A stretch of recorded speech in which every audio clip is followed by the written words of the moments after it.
the historian of our age and his insight on the key issues of the day. So without further ado, let's start with our esteemed speaker, who is to join us from London. Hi, Niall, how are you? Great to have you. So maybe you can have your opening remarks. Thanks for joining us. Oh, thank you very much indeed, Henry. It's a pleasure to join this group. It's a critical time in history in so many different respects. I thought it might make sense just to reflect on the non-transitory nature of the crises we face. Transitory is a word that appeals to many people. It's usually mentioned in connection with inflation. When inflation leapt upwards this year, many economists argued, including economists at the Federal Reserve, that it was just transitory. And of course, that turned out to be very wrong. And the predictions that Larry Summers and others made last year that inflation was going to surge up to levels we haven't seen since the early 1980s proved to be right. Inflation, in other words, turned out not to be transitory, and I don't think it's going to go away in the way that the central banks forecast.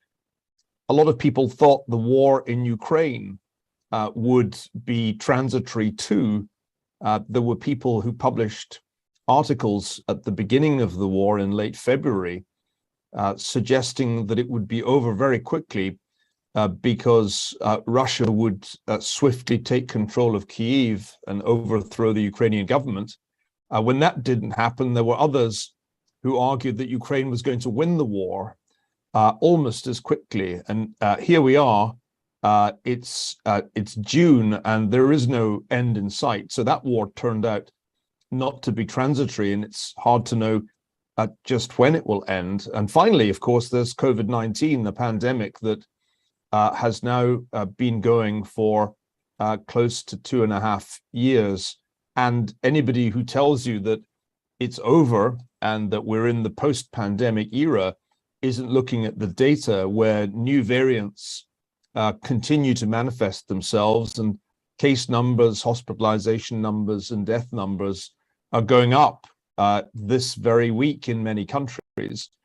So I think the broad observation I would make is that in our time, we suffer from an attention deficit disorder. We want the news cycle to be 2 or 3 weeks, and then we get something new to think about. But history doesn't provide such short-lived events. And in each case, the economic shock, the geopolitical shock, and the public health shock, the event is lasting longer than people were expecting. And indeed, each of these problems, the problem of inflation, the problem of war, and the problem of the pandemic, don't actually seem likely, in my view, to stop anytime soon, and may indeed start to feel like permanent features of life over the coming years. So that's my introductory observation. But for the sake of dialogue, let me stop there and throw the ball back to you, Henry. Yeah. Thank you, Niall. Yeah, great for your opening remark. I mean, you are really such a great historian and has been watching the history unfolding in many aspects. And I also I read your recent articles in Bloomberg as well. But let's maybe still concentrate a bit on this pandemic. And as we know that your latest book, the Doom, the Politics of Catastrophe, argues that disasters are often consequences of man-made social and economic factors and of political decisions. You know that we are still come back to COVID-19, and of course, the worldwide, virus has claimed many lives. And so, what as a historian you look at this certainly in the long term. So, does the pandemic teach us in terms of international relations? I mean, in which ways the COVID-19 have changed the dynamic of global cooperation, and also the lessons we can draw from the past. So and this is, pandemic, but also on top of that, we have, we have this Ukraine war, we have this also, energy crisis, we have this food crisis, and also the high inflation. I saw you also interviewed together with Larry Summers at Bloomberg. He talked about this inflation that has been really driving at all-time high. So I hope that you look at history, look at what can be unfold in the years to come, and also you mentioned about the Cold War in the past as well. So there are so many factors added up, and we are probably at the crossroads for the mankind. And how can we steer through this kind of a mad, chaotic situation? We need wisdom. We need to look at the history, and you probably can give us some hint on that. I think the first thing to realize is that one thing leads to another, one crisis leads to another, sometimes to more than one other crisis. And this creates a kind of cascade or avalanche, which takes people by surprise. Many people, when the pandemic first began in early 2020, didn't appreciate the enormous economic consequences of the non-pharmaceutical interventions, the lockdowns that were recommended by epidemiologists and public health experts. That huge economic shock in early 2020 then led to massive fiscal and monetary measures to offset the costs of lockdowns.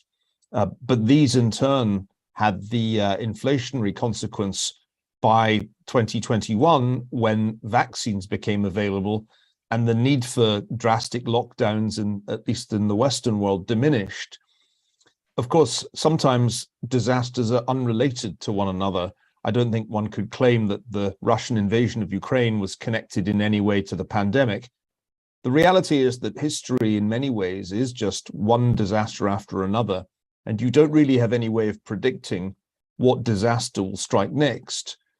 Interestingly, many people prior to 2020 thought that the problem of pandemics had been solved. My old friend, the Harvard psychologist Steve Pinker, wrote in his book Enlightenment Now that there really wouldn't be another pandemic because we had got so good at medical science and at public health. And I felt strongly that was too optimistic a view, and that there was going to be at some point a new kind of respiratory disease, a new kind of virus against which we wouldn't be well protected.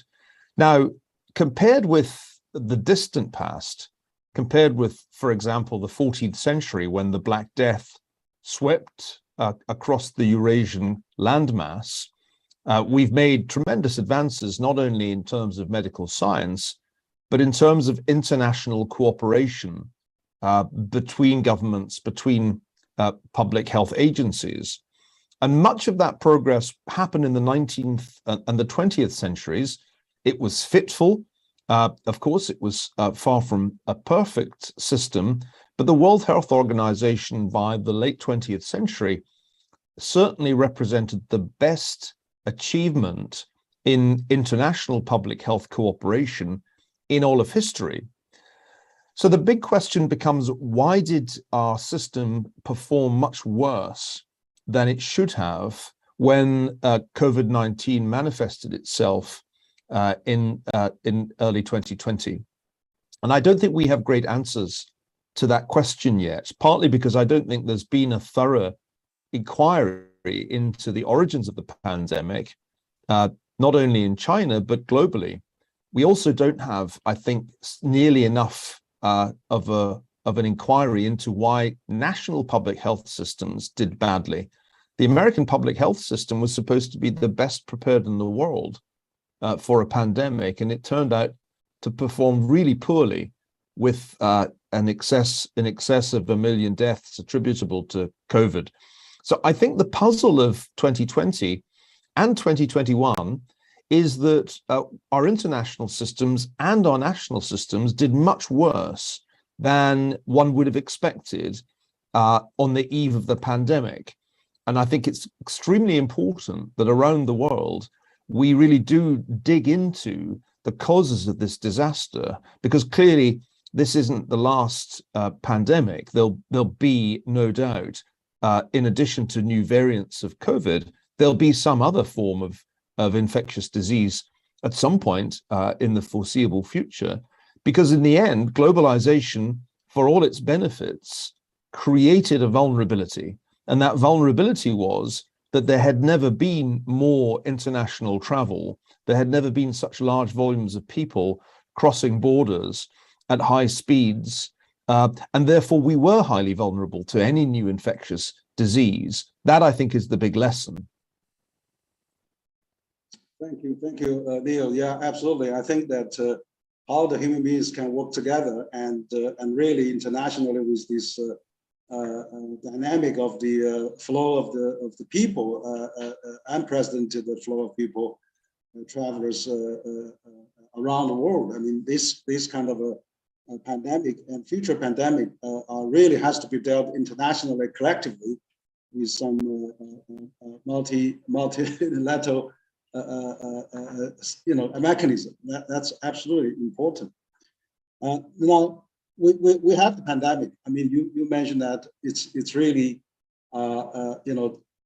devastating, and also we don't know what's new coming up, and then we haven't found out what's really happened in the past. So we have to really cope for the future uncertainty. But then the world is really at a dangerous phase now. Now we're having this Ukraine-Russian conflict going on. I mean, this is probably a man-made catastrophe, and also this has actually ushering a new era as well. Post and before we were totally different. So, what do you think about this? You call this historical,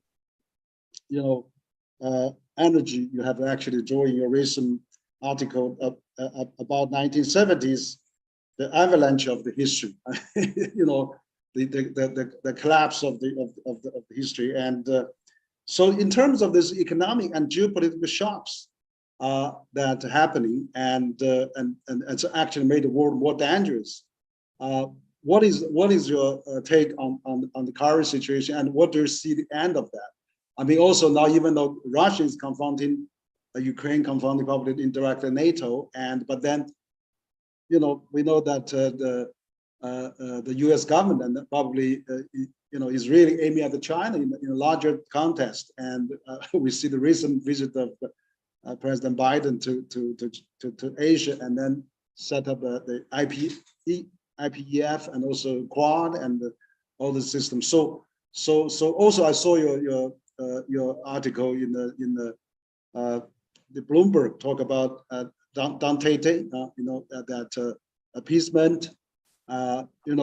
Maybe we should probably look at the wisdom and what has been happened in the Cold War experience of 1950s and the 70s.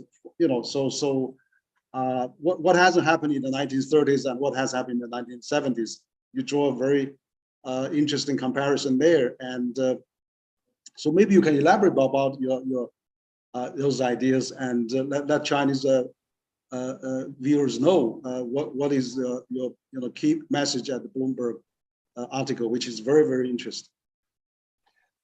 Well, I think it's important to try to begin by understanding what exactly is happening in Ukraine, because I think a good deal of confusion has arisen.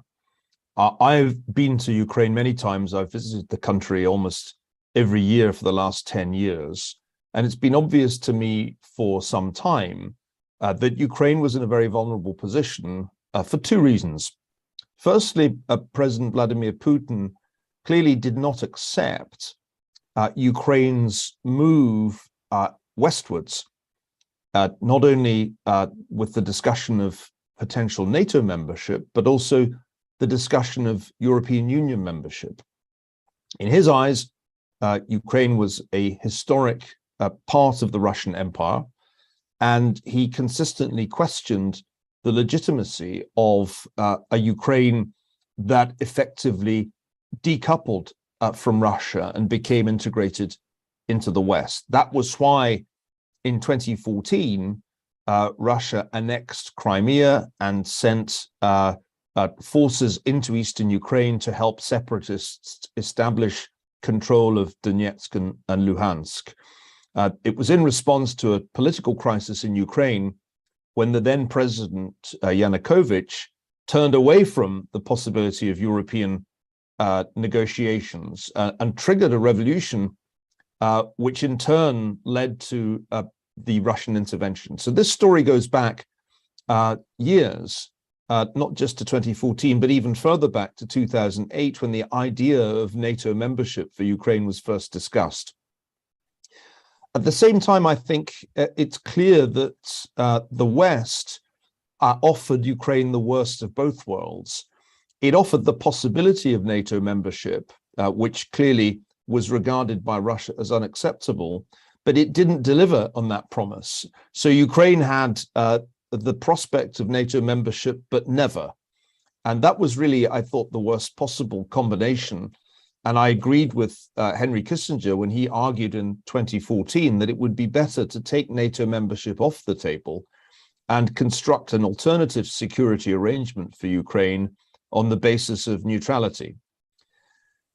Ultimately, I think the West failed to provide sufficient support for Ukraine in recent years to deter Russia from an invasion.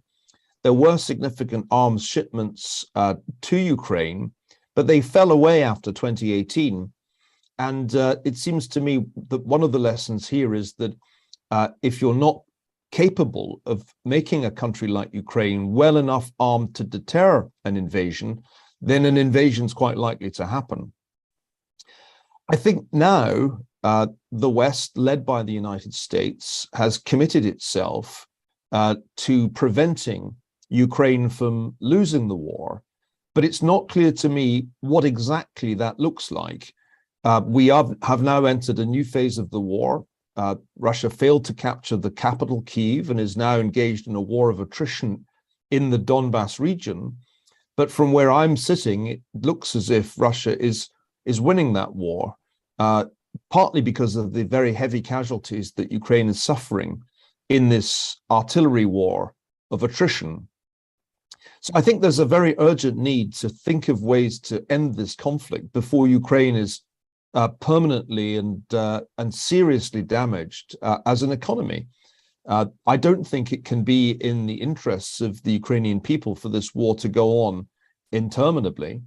And unfortunately, there's every sign, at least from where I'm sitting, that the war can drag on through the summer and even into the autumn and winter, at which point Russia's leverage over the European countries grows because the full cost of sanctions, the full cost of cutting off Russian gas and oil from Europe will become apparent when winter comes. The last thing I want to focus on, though, is the role of China in this crisis, which I think is crucial in two ways.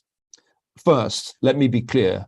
I can't believe that President Putin would have gone ahead without at least tacit, if not explicit, approval from the Chinese leadership.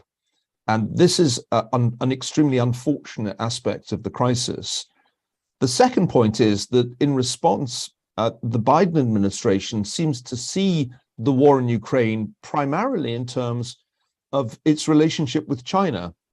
There are clearly people in Washington who see their support for Ukraine as a signal to Beijing, see Ukraine in effect as a proxy in what I've called Cold War II.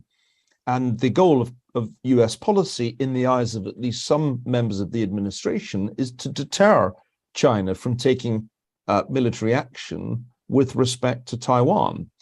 In my view, the strategy is a dangerous one in two ways. First of all, it's not clear to me that it works.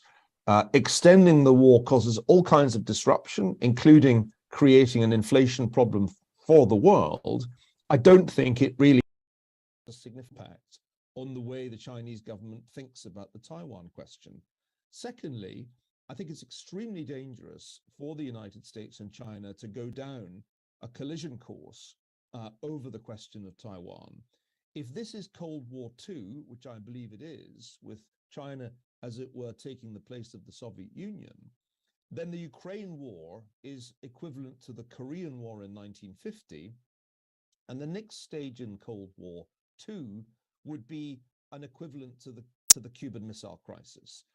Remember, in 1962, the world came extremely close to World War III over an island.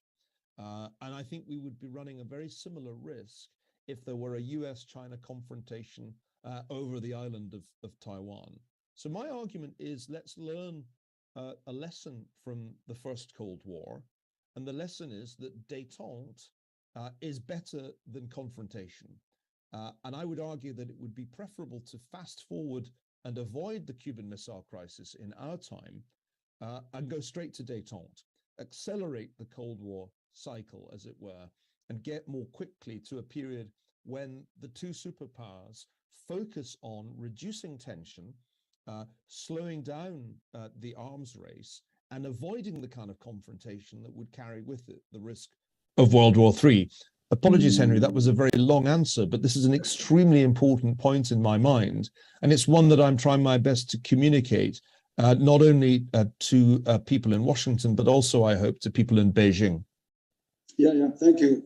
Thank you for your analysis. I think you have given a very clear your perspective about how this Ukraine will come along, which I think there's a lot of valuable lessons to be learned. And also you analyze the current situation of what's the danger of that maybe leading to a Cold War. I have one disagreement is that I'm not sure that the Chinese leadership would probably know this beforehand, because at that time when President Biden and President Xi had a virtual summit, we had all the good words from President Biden, but the moment he went back, he said they're going to boycott the Beijing Olympic. And then suddenly Russian comes out, Putin said, okay, I'm coming, I'm going to support big way, and I'll be the major power to attend Beijing Olympics. So I think there's something reciprocal that China always have all kind of statement, friendship, memorandum, and so I don't think we were really aware, because China was the last to pull out its Patriots from Kyiv. We're almost getting some people killed there. If they knew there was a serious attack like that, they would probably put them out the earliest. But other than that, I think your argument also make a lot of sense. That this actually is a Cold War coming up, and even though Russia is involved, there could be more targeted by the U.S. like what we see from recent U.S. administration. Also, Secretary Blinken's speech lately that they have to invest, they have to alliance, and then they have to compete with China. So you see that kind of a framework that they are building right now. But you are right. You talk about detente. That's really a great word. I mean, we should really revisit the wisdom of that. By President Reagan, who does that with Gorbachev, and now I think Biden probably in a very I mean, we don't see many times. There's a midterm election coming up. Democrats probably is facing a huge challenge, may lose both majorities, and also that this China tariff has contributed significantly to the the U.S. inflation. According to some think tank, that could be probably cost 2 to 3%. So this trade war doesn't really make sense. And you are right. Taiwan is really a hot spot, probably, if we're not careful. And as you said, the Cuba Missile Crisis almost lead us to the Third World War. So those historical lessons, you as a great historian, has reminded the people from East and West of all those dangerous outcomes. And actually, you are the autobiography of Dr. Henry Kissinger, and he has said we are at the foothills of the Cold War. So how do you think we can really get out of this dangerous situation or maybe a Cold War 2.0. And where do you see the China, US, and EU to some extent that we can really safeguard multilateral system, find a way to peacefully coexist. Of course, we have differences. We have values differences. We have a different running governance system. But let's not really get into a conflict. I saw recently Chinese defense minister answered 11 questions at the Shanghai dialogue, and also he met 6 counterparts in different countries. So we see some high-level dialogue now, and Chinese top diplomat Yang Jie's also meet Jack Sullivan lately. So what do you see how China US can really getting out of this very dangerous trend that as you are so familiar with both situations, and also sitting in the UK to look at both sides?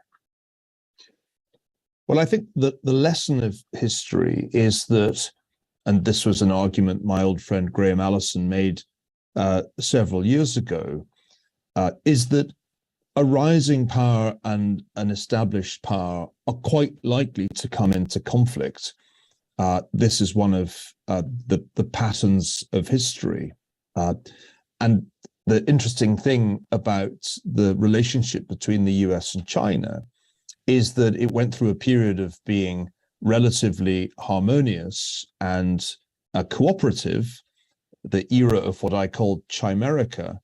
But then quite quickly, Chimerica, the partnership between the US and China, which was mainly economic in its nature, began to crumble and was replaced by something that looked and sounded a lot like a Cold War. Now, when I first made this argument in 2018, not everyone agreed, but this was partly because they'd forgotten the true nature of the first Cold War.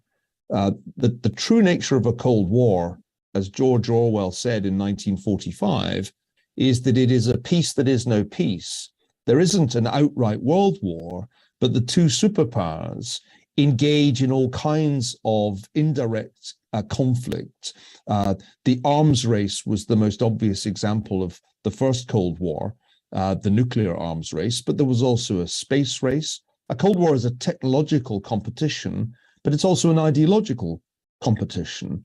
And then it has, in addition, classic territorial aspects where the two superpowers seek to have spheres of influence or reach far abroad in search of support. So if one compares Cold War I with our present situation, the truth is that we now have most of the characteristics of a Cold War. And I think it's important for both sides to recognize this. Part of what made the first Cold War dangerous was that there was no precedent. And I don't think people fully understood the risks that were being run in the early phase of the Cold War. The Korean War was a very risky moment. There were serious debates about whether nuclear weapons should be used against China by the United States. In the Cuban Missile Crisis in 1962, a Soviet submarine came very close indeed to firing a nuclear torpedo at American naval vessels, which really would have triggered a world war. So the lesson of history is, when you're in a Cold War, it's good to recognize that and not be in denial about it. And it's also good to recognize that Cold War is better than World War III. The most important thing is to manage the relationship, manage the technological competition, manage the ideological competition to avoid escalation to outright world war. That's the critical lesson, I think, of the first Cold War. And if you ask how that was done, then I think you have to give some credit, indeed quite a lot of credit, to Henry Kissinger and the presidents that he served, Richard Nixon and Gerald Ford, who did a great deal to relax relations with the Soviet Union, and of course, began that process of building a diplomatic relationship between the United States and China, beginning with Kissinger's secret trip to Beijing in 1971 and Richard Nixon's visit to China 50 years ago. Now, from my vantage point, I would far rather that we tried to revive some of that spirit of détente the term that was used in the 1970s, because it seems to me that the alternative is an increasingly competitive, combative, and ultimately conflict-oriented relationship, which will have more than one flashpoint. It's not just about Taiwan, it's also about the South China Sea. Listening to Antony Blinken's recent speech, almost every issue was mentioned in that speech, including Hong Kong and Xinjiang. The administration seems to be on a collision course. And unfortunately, one hears somewhat similar rhetoric from the Chinese side. My message to both sides is you really do not want to replay the Cuban Missile Crisis over Taiwan. Nobody would benefit from such a risky escalation. Far more important, I think, at this point, to seek a new era of détente and to revive the kind of communications, the kind of strategic dialogue that the US and China used to have. Let me add one more point. It's come as a great surprise to many people, including, I think, in China, that Joe Biden's administration has in some ways been more combative towards China than President Donald Trump's. Trump was interested in a trade war. He wasn't really interested in any other kind of war. And my sense is that if he'd been re-elected, we would probably have seen negotiations about the tariffs by now. Ironically, Joe Biden ran against Trump, partly arguing that he would be tougher on China than Trump. And he's followed through since being inaugurated by pursuing a policy that I think authentically is tougher. Why the Democratic Party wants to persist with Donald Trump's tariffs has never been clear to me, because they opposed them at the time that they were being imposed. So there's something a little odd here about the way in which the US administration is proceeding. And considering the inflation problem that the Biden administration faces, it would seem to me perfectly obvious that a smart step in the right direction would be to start discussing how to reduce the tariffs and bring to an end a trade war that, it must be said, did not achieve terribly much, even in its own terms. Yeah, absolutely, Neil. Actually, so you gave a very good analysis about this Cold War danger that we've been seeing more and more now. And you're right. I mean, many people in China felt that when President Biden comes up, and maybe we should have a little relax, since he's an old friend of President Xi, and the the many meals and meetings they had together. He understands China and also all the previous visits he's been quite a number of times. But at the end, it seems that was not the case. I mean, he's even more systematically containing China and also encourage China and encircle China and things like that. So that really made people wondering what's going on. And you mentioned about this history. Historical lessons. I mean, well, we probably really should visit the wisdom of Dr. Kissinger, President Nixon. You're right. This is the 50 years anniversary of Nixon visit to China, and we just, recently had another televised event about Kissinger's 99th birthday with Chinese and also American top diplomats and think tankers. So I think that can we have some realistic view? Because I think China and the US, being the number one and number two largest economy in the world, has a moral responsibility. I've been discussing with Graham Allison a few times on similar dialogue, and Joseph Nye and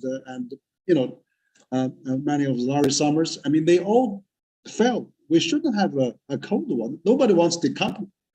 They were saying, yeah, we have a, competition. We have also cooperation. That's competition, or cooperative rivalry. Use Graham's word. So can we, China, US, can we really get into that kind of situation?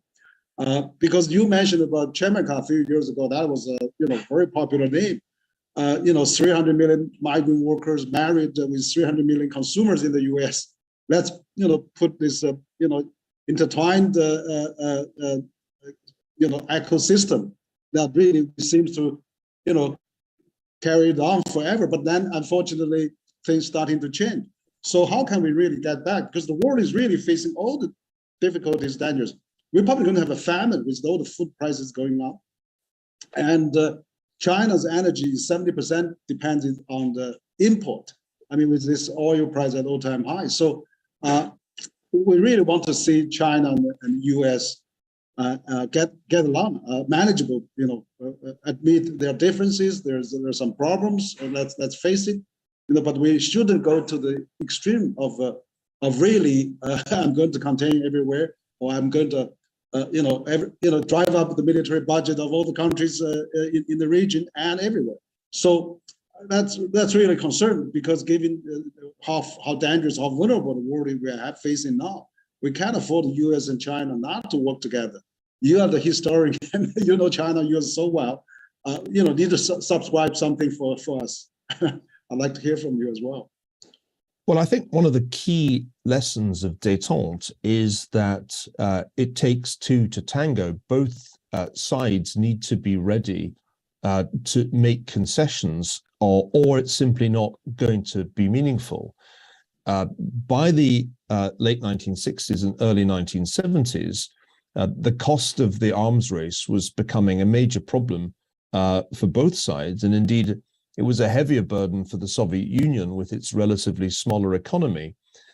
I think the United States and China each need to look long and hard in the mirror and ask, what exactly is it that we're trying to achieve here? I've already said why I think it's strange for the Biden administration to pursue such a hawkish policy towards China, particularly since part of it originated with the previous administration. I think at the same time, Xi Jinping and his colleagues in Beijing need to ask whether wolf warrior diplomacy was really the way to go in communicating China's views to the rest of the world. In my most recent book, Doom, I argued that much that Chinese diplomats said and did in 2020 was deeply unhelpful to China itself by alienating European and other countries. The tone of Chinese diplomacy became rather shrill in recent years, and I don't think that was helpful. I think to state too forthrightly ambitions of geopolitical parity, if not dominance, helps in no way, because this only arouses the suspicions of Americans and others that China's aspiring to world domination. I don't think that that is the goal of the Chinese people, but it sometimes sounds like the goal of the Chinese government. There won't be an era of détente unless both sides dial back the rhetoric, dial back the slogans that we currently hear. As you suggested, they have all kinds of reasons to cooperate. Most people talk about climate change in this context, but that's only one of many things that the US and China need to cooperate over. Public health, we touched on earlier. One of the reasons that US-Chinese relations have deteriorated is mutual mistrust over the question of the origins of the COVID pandemic. And then we have the big economic questions. The less globalization, the more decoupling, the bigger the inflation problem. And nobody really wins from a world in which we drive inflation up towards double digits. You mentioned, Henry, the danger of famine in large parts of Africa as a result of the disruption caused by the war in Ukraine and the sanctions. It's in no way in the interests of the United States and China for the poorest part of the world to descend into the kind of instability that we've seen in the past. So it seems to me that there are eminent practical reasons why Washington and Beijing should be talking more. And the first step, I think, is to try to put aside the Cold War rhetoric and learn the language of détente again. And that's one reason that I'm motivated to write the second volume of my Henry Kissinger biography, to remind people that détente was not a naive policy. It was not that Richard Nixon deeply trusted and loved Leonid Brezhnev, nor for that matter did Henry Kissinger regard Zhou Enlai as his best friend. these relationships were based on an understanding of mutual interest. And I think that should be the basis of a new era of détente. As I said, it must be preferable for the two sides to talk about their common interests than for them to use high-flown rhetoric and armaments programs to move us down the road towards a confrontation over Taiwan. And let me remind those listening that when my good friends Robert Blackwell and Philip Zelikow studied the issue of what a conflict over Taiwan would look like in a recent paper for the Council on Foreign Relations, one of the obvious points that they made was this would be absolutely economically disastrous, quite apart from the disastrous military damage that would arise. So I think it must be the case that both sides need to change their attitudes before we get ourselves back into such a perilous situation as the world found itself in back in 1962 over Cuba. Yeah. Thanks, Neil. I think that is really a good advice. Let's really get together, talk about it. I think also probably pandemic has accelerated this kind of isolation, mistrust, and less communication dialogue. Hopefully, now we're going to have G20 later this year. I heard the Indonesian ambassador mention this morning that the G20 will probably will have very successful tendency. So we hope that this top leaders meeting would really reach something. And but you're right. I think every country has its own views, and sometimes how we can really get this third-party international organizations, multilateral system to really glue things together, glue countries together is really, we need to really upgrade and also reinforce the global system. I mean, the global governance is probably falling apart now, and after the war and famine and pandemic and all those crises. So the Chinese economy is also facing a lot of challenges with the COVID reoccurrence, and the US is having this historical high, probably since 90s, the inflation, stagnation. We have so many headaches at home.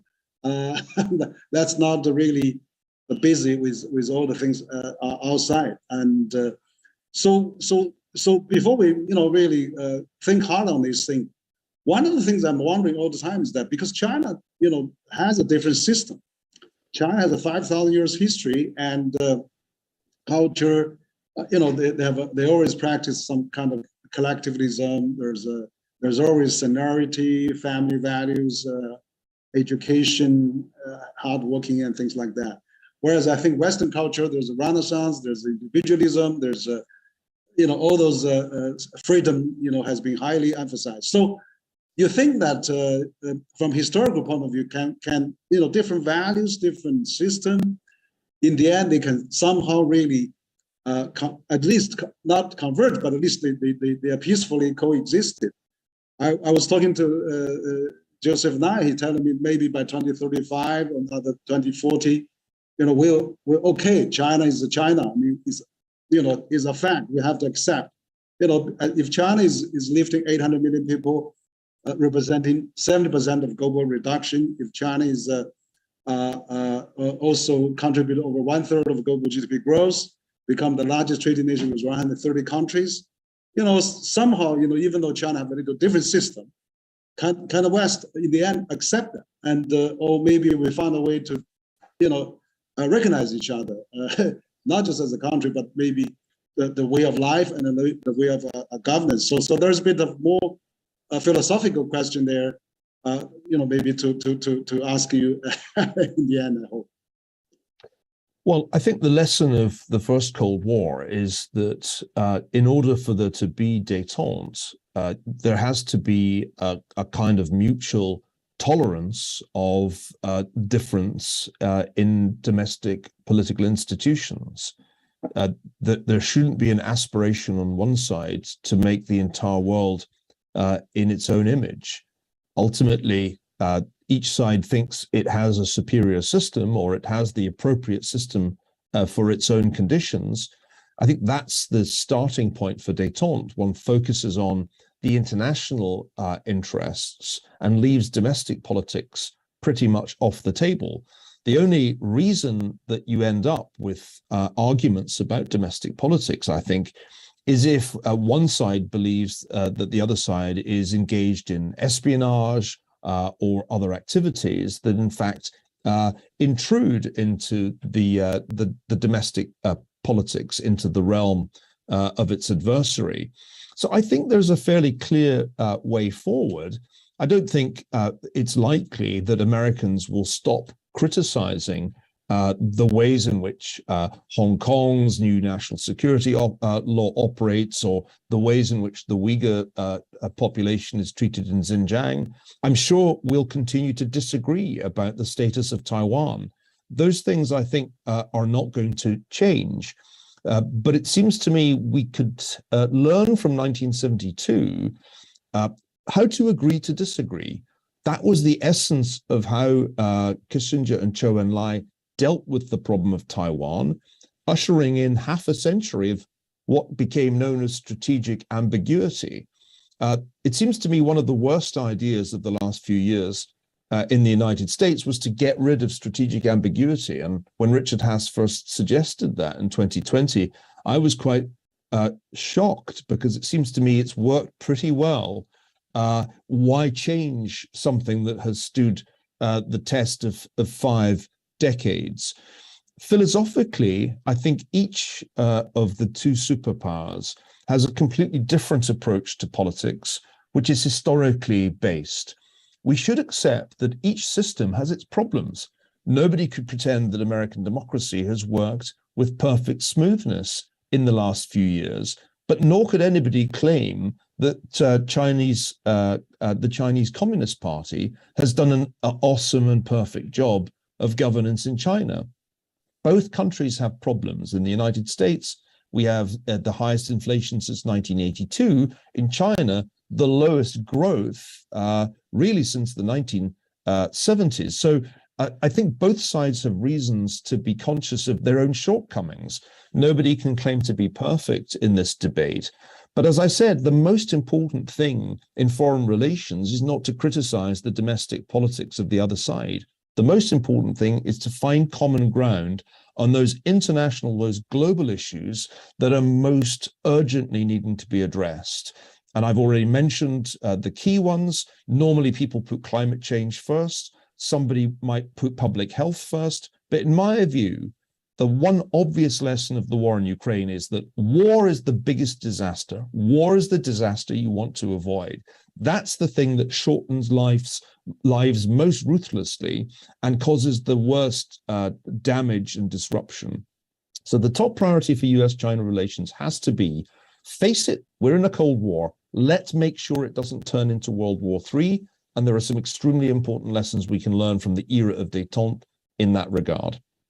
Yes, that's a great message there. I think détente would be really good to revisit, particularly the wisdom of Dr. Henry Kissinger and President Nixon, as also we're celebrating the 50 years anniversary of Nixon's visit to China.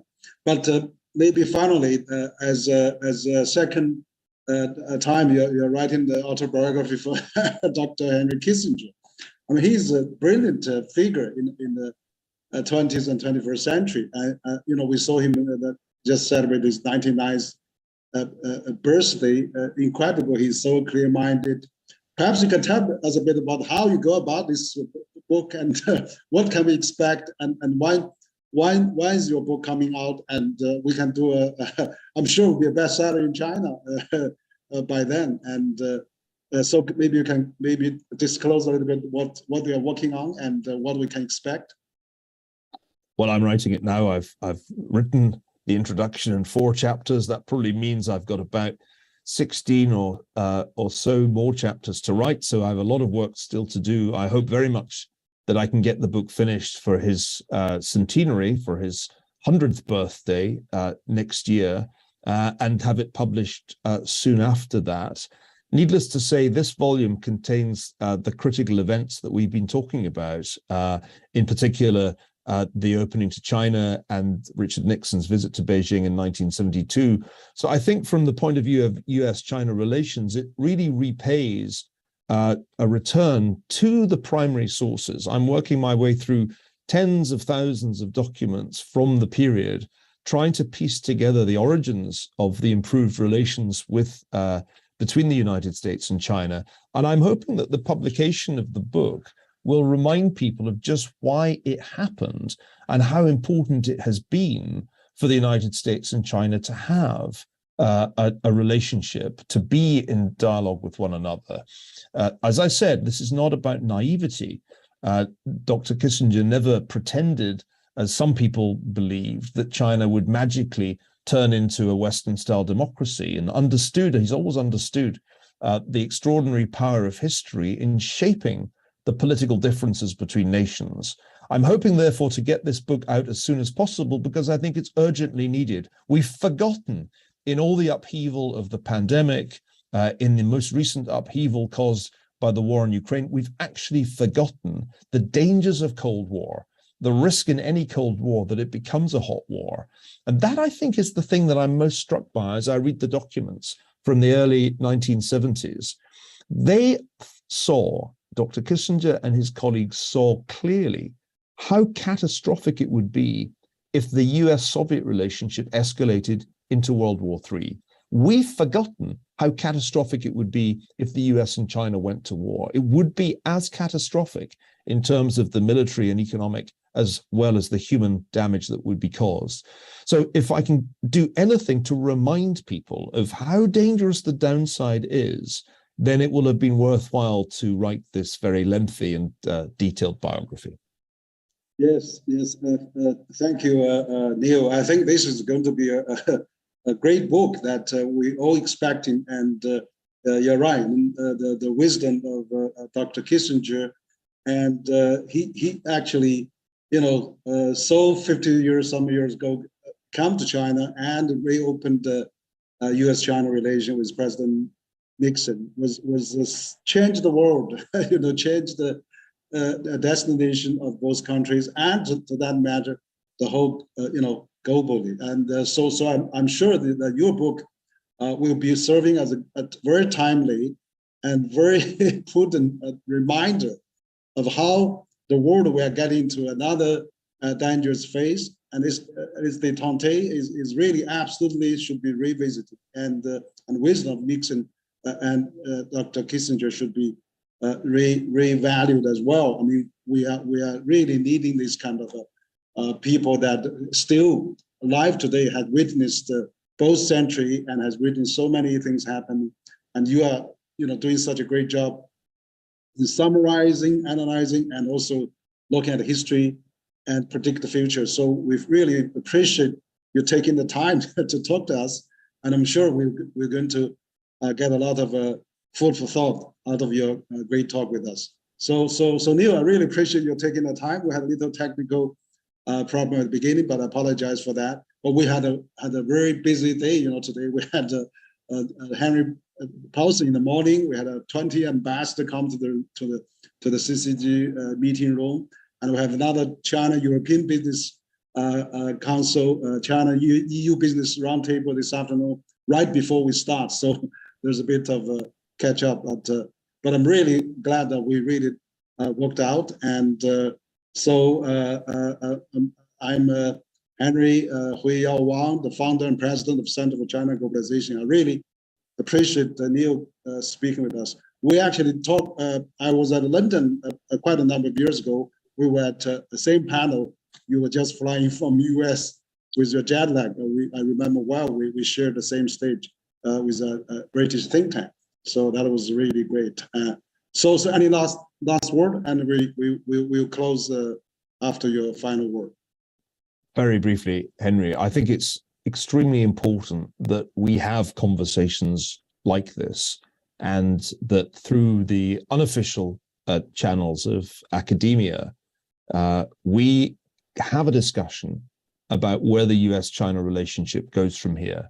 It seemed to me that in the last few years, there's been more and more conversation within the United States about China, or within China about the United States. In the end, we need to talk across the Pacific. We need to talk in ways like this. And I hope very much that it won't be too long before we can get off Zoom and be once again in the same room as one another, whether in Beijing or somewhere in the United States. It's been a pleasure to have this conversation with you. It's an important one. And I congratulate you on putting together such an impressive program for this event. Thank you for making me part of it. And I look forward to our next encounter, hopefully in real space as well as real time. Yeah, thank you. We really hope to welcome you here in China, in CCG. I hope that when G20 leaders starting to travel around, I mean, the whole world can be lifted from quarantine, probably of some degree. So that day will come soon. I really hope, and really appreciate your time, and look forward to see you again in Beijing. Thank you, Neil. I also thank very much our audience, our participant of the conference. Thank you very much. Okay, I'll see you next time. Thank you. Bye-bye.